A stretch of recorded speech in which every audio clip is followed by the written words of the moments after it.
Welcome to Mild's Comics Plate. The following video contains copyrighted material under fair use. Batman is property of DC Comics and created by Bob Kane and Bill Finger. Hello folks, Mild here, welcoming you to the first edition of 404 Batman Not Found, a retrospective of 33 years on The Dark Knight, a series examining different takes on the Caped Crusader from post-crisis to post-rebirth. This is episode 1, Batman Year 1, and a mission statement. I'll also briefly touch on the other two comics you see here, which are the two biggest series pretty much of all time, released in 1986. We have Frank Miller and Klaus Janson's Dark Knight Returns, which offered an alternate universe that poked fun at the idea that our heroes don't age by giving us a 1980s old man Batman who aged in a political dystopia, only to retire. While the previous years of Batman had some dark takes on the character, this was the definitive grim Batman tale. So when DC Comics started to figure out the next step and move forward out of the Bronze Age to fix their continuity while reestablishing the youth of their main characters, Wolfman and Perez's Crisis on Infinite Earths was their answer. They tackled the enormous task of figuring out 3 different areas of several hundred characters and how to make them fresh and relevant again for the colorful, exciting 1980s. Now, Crisis on Infinite Earths didn't really do a whole lot to the Batman character, but it kind of reestablished that he was very young. One problem with that was, for collectors that were moving forward in the post-crisis era, you didn't have a lot of stories about Dick Grayson. As Robin, you kind of had to move forward at this point because Dick Grayson had already moved forward as Nightwing and with the Teen Titans and was no longer Robin. We had Jason Todd as Robin, and they wanted to reestablish Jason Todd's origin, which kind of started happening right after Batman Year 1. Coming out of the crisis, there were a few issues that were mostly tie-ins to the Legends event, but really Batman Year 1 was the first real Batman story arc, written by Frank Miller, drawn by David Mazzucchelli. It was really the first arc reestablishing the origin and the tone of the character of Batman. So that started with issue 404. Batman number 404 was really the place where the series kind of took the new turn for the post-crisis age. And let's flip through a little bit. Okay, so in the trade paperback, you kind of have some things that really showcase a lot of what the character means. Now, any Batman fan recognizes this image right off the bat. This is young Bruce Wayne standing over the dead bodies of his parents, or crouching over the dead bodies of his parents, who had just been killed by Joe Chill. And the trade paperback, has these little title pages that have a quote. And you start off with Jim Gordon coming to Gotham City. He just left Chicago, transferred over to Gotham City from Chicago. He bumps into Bruce Wayne at the train station. And automatically, he doesn't like Bruce Wayne because he thinks he's a pompous, rich SOB. And then we get introduced to Commissioner Loeb. And right away,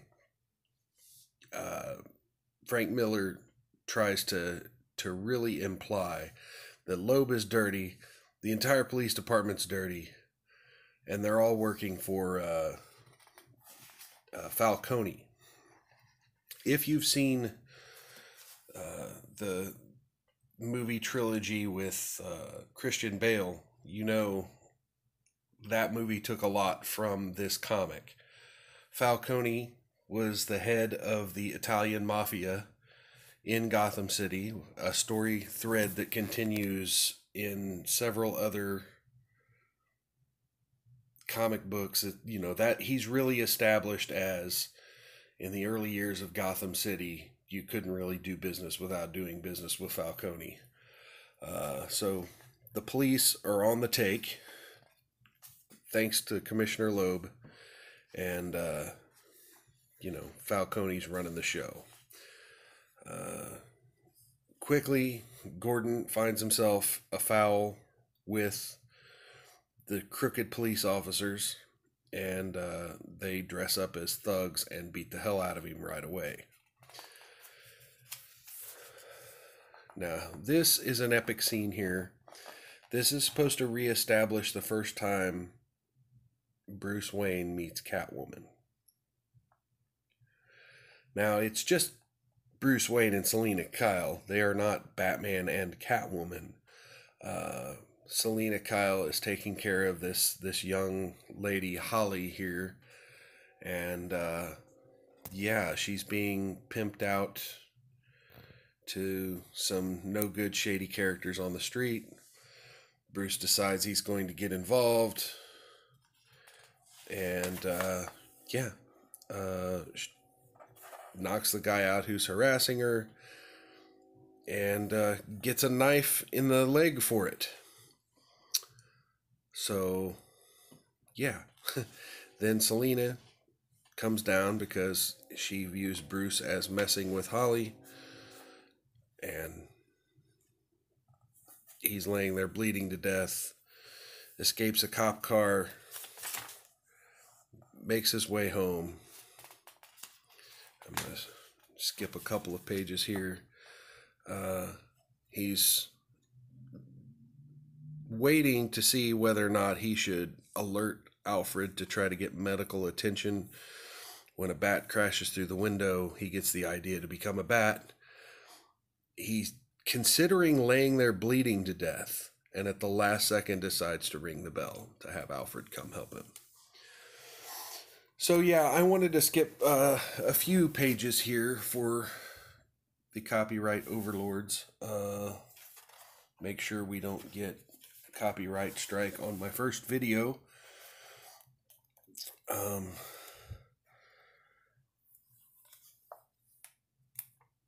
Here you have Batman in his first costumed outing, beating up a couple of thugs that are trying to steal a TV.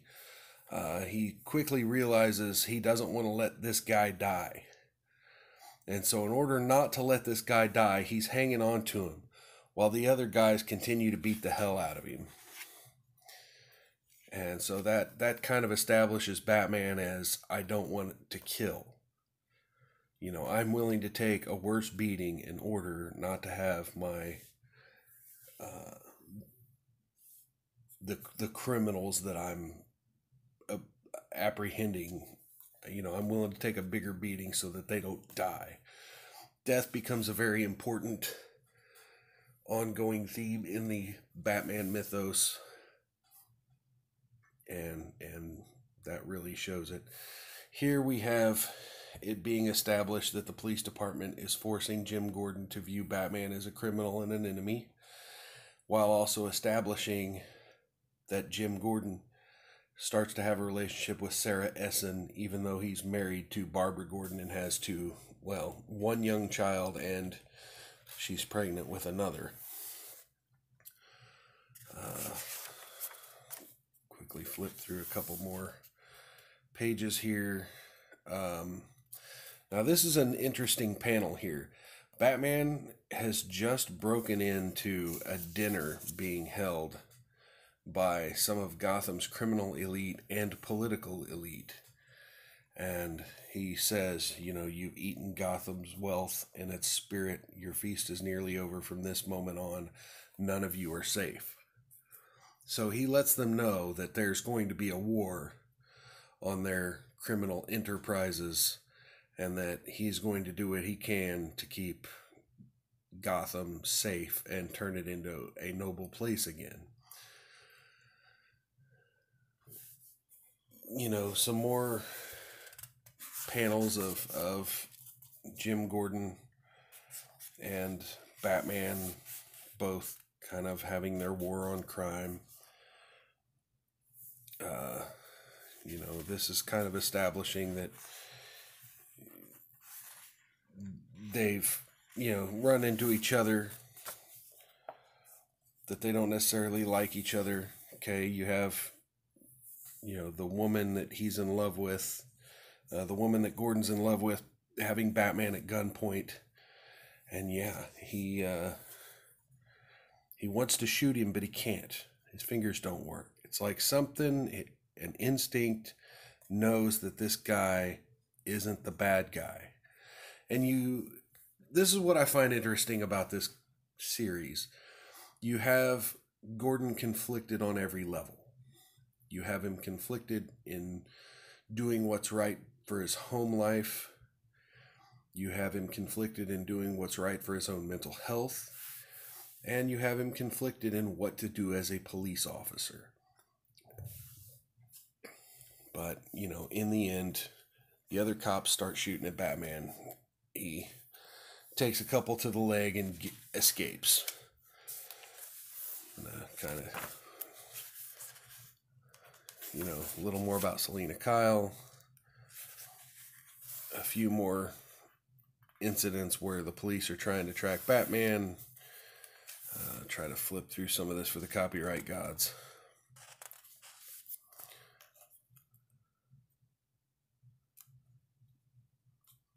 Batman uses bats to get away here. This is yet another scene that they took straight out of this comic and repurposed for the Nolan trilogy. In Batman Begins, he uses some sonar to create an uproar in the bats and get away. This is Gordon now having a full-blown affair with Sarah.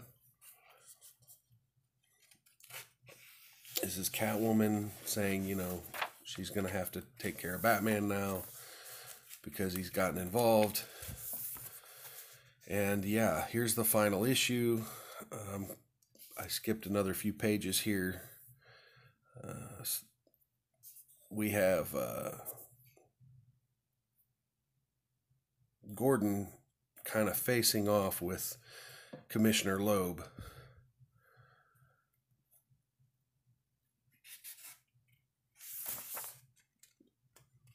And he kind of has this idea that Bruce Wayne's Batman.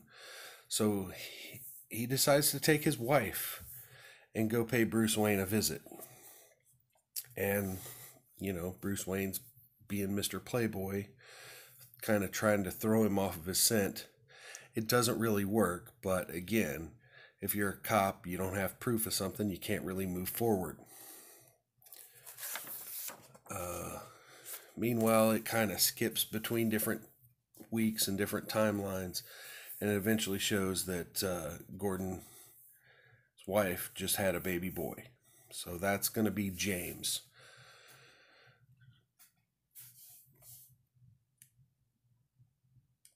Meanwhile, Catwoman's going through her own issues with Holly and Batman. And, they're all kind of converging on Falcone's. And Catwoman decides she's going to break into the Falcone house. She kind of gets cornered by all these mobsters. All of a sudden, a few batarangs to these guys' neck, and she's free. And she doesn't understand what happened. And then she does. She gets it. Oh, this was Batman protecting my ass. Really a good turn of events for Frank Miller to write there. It established that Batman and Catwoman aren't enemies, even though they're on separate sides of the law. And, Batman really at this point has been struggling with his failures and needed a win. I think that was his first real win in the Batman costume. Because you think about it, earlier he was attacked by criminals, damn near killed a guy, had to take a beating in order not to kill the guy. The second time he tried to save somebody, he got a gun pointed at him by Sarah Essen and then chased into a building by police officers and had to use, the bat sonar trick to get away. And so this is his first real win as Batman in protecting Catwoman. Okay, so we're getting toward the end of the comic here, and I'm just going to kind of leave it here. What winds up happening is Falcone's men kidnaps Jim Gordon's baby boy. And, this motorcycled man, Bruce Wayne, goes after him and tries to help Jim Gordon get his baby boy back. Now, I find this to be very important. This isn't Batman. This is Bruce Wayne. Jim Gordon doesn't know who this man is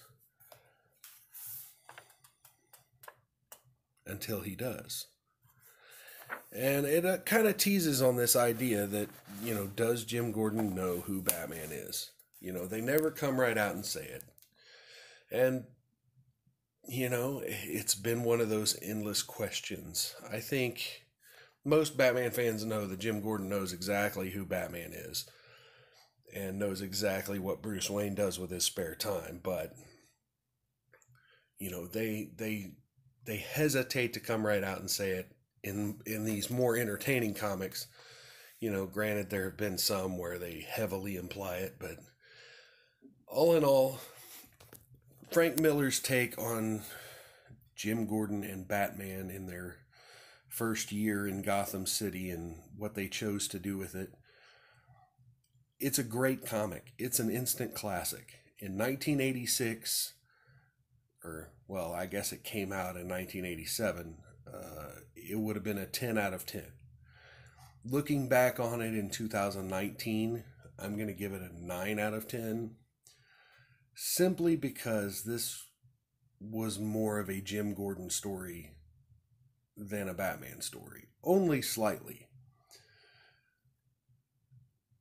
As I examine it, it was important to establish some backstory on Jim Gordon.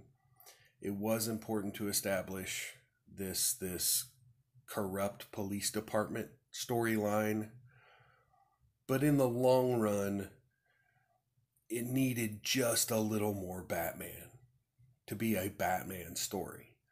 And that's not a slam on Frank Miller at all. This was the perfect comic book to reestablish Batman for a new generation in 1987. Because before that, Batman was very campy. Batman had done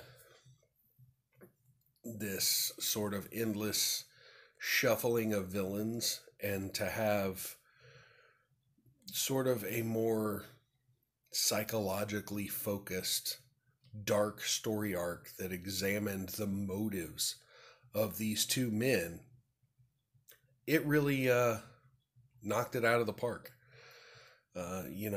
We have the same story has been adapted for an animated movie. I suggest people go out and watch it. It's awesome. It's not a perfect adaptation, but it works. All in all, Batman Year One, very dark take on the Dark Knight, very innocent, very, it's a Batman that has flaws. It's a Batman that realizes his fatal flaws and wants to be better. It's a Jim Gordon that wants to make Gotham City better, but doesn't really know how when his own family's falling apart.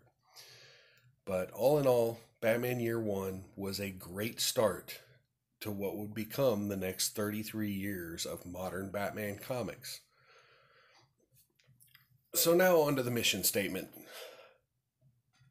This series is going to function as sort of a catch-up. I'm going to flip through the comic so that new Batman fans might be able to catch a little bit about what this comic is about and why, and get a feel for the story. The second purpose of this series is to examine the take on Batman. Part of the reason it's called Batman Not Found is there's no one perfect way to write Batman. There have been a lot of authors with a lot of really good takes. And I think it's important to know why they've taken the liberties they've taken with the character and why the stories are written the way they are, and compare and contrast that with other takes on the character. And then the third purpose of this series is to review the comic for people who may not have seen it. Well, almost every Batman fan has read Batman Year One, but, I think it's kind of important in the context of comparing it to other Batman comics to at least start off by giving it a good score. And again, I'm going to give it a 9 out of 10. Like I said, if it was still 1987, I would give it a 10 out of 10 because of what came before it. This was a very new take on the Dark Knight. And it would really establish what's to come in the next few years with some of the other stories. Now, some other things about this series I'd like to touch on is continuity. Which kind of comics am I going to review in this? Well, I kind of want to touch on the mainline continuity. For the most part, we're talking about comics that were published in the main Detective Comics and Batman series, the ongoings, so to speak. That's more of a rule of thumb because there were plenty of comics that were then referenced and became continuity that were original graphic novels or miniseries. I definitely want to bring some of those in, but for the most part, 90% of this series is going to be about those two main titles and how that kind of continuity came to be, and each different writer's take on the Dark Knight. I think that's really the important thing to take from this series is, how grim is he? How fun is he? How well is he as far as a detective goes? How was his fighting style? Like I said, each writer kind of takes a different take. And, Frank Miller, again, coming off of writing The Dark Knight Returns, followed it up with another very dark take on the Batman, a very emotional take on the Batman. Wrote him actually having flaws. Wrote him actually struggling to be who he is. He's not a perfect Batman, obviously. But there's hints that he knows what he's doing and he's going to do the right thing. So, having said all that, I do believe either the next video in this series or perhaps one of the next couple of videos in the series is going to be on the Loeb Sale, Long Halloween, and Dark Victory miniseries.